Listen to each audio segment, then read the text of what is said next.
Hello, my name is Andreas Persson, and I'm the game director for SteamWorld Build. So Andreas, SteamWorld has been through the gamut. Is there any genre you won't touch? No, I think SteamWorld lends itself to experimentation, and there's just fun in trying new things. What do you think it is about steampunk? Seems to be a genre in gaming that's not touched very often. Why do you think that is?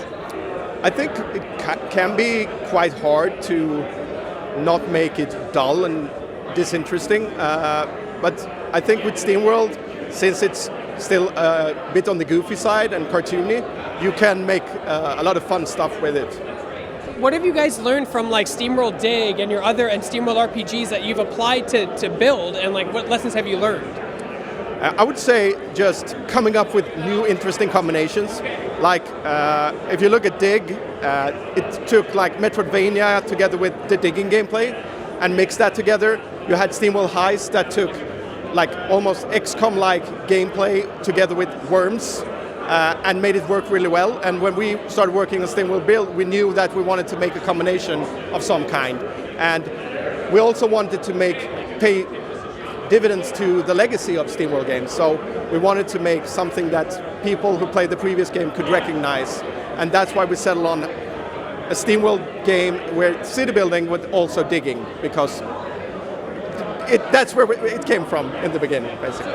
Talk about what are you doing differently from other city sim builders out there? Yeah, so the big thing here is that you don't only have a city to manage, you also have different mine floors.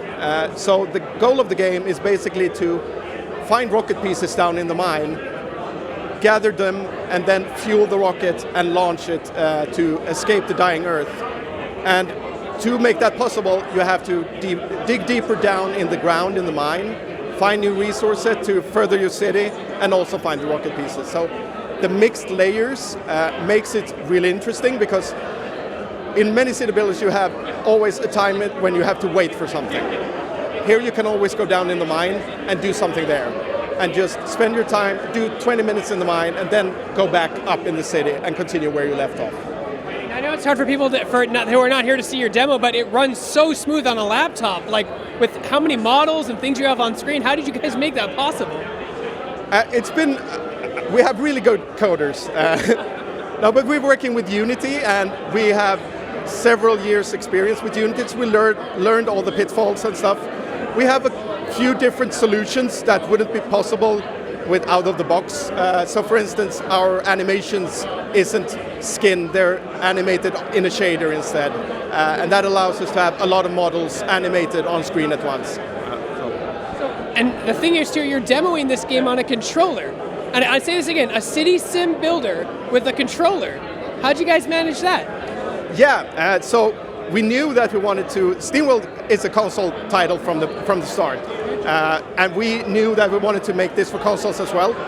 So right from the start, we had the game playable on a controller, and all the UI decisions was made with consoles in mind. So we wanted to make it as playable with a controller as with a mouse and keyboard, basically. And I've always thought this SteamWorld lends itself so well to transmedia, Netflix series, cartoon show. Can you get some of that Amazon money or Netflix money to make a cartoon show? It would fit so well in your world. Feel free to call us. We would be super interested. Awesome, man. Where can people find more information about SteamWorld Build? Website, Discord? So we both have a SteamWorld Discord nowadays. There's also SteamWorld Games on Twitter that you can follow for the latest news. And there's also, I think it's called SteamWorld Games on YouTube that releases new videos from time to time. And just because I have to ask, so you've tackled the RPG genre, you've tackled the roguelike genre, now the city sim genre. What's next? Dating sim? First-person shooter? It could be. Adventure game? We will see.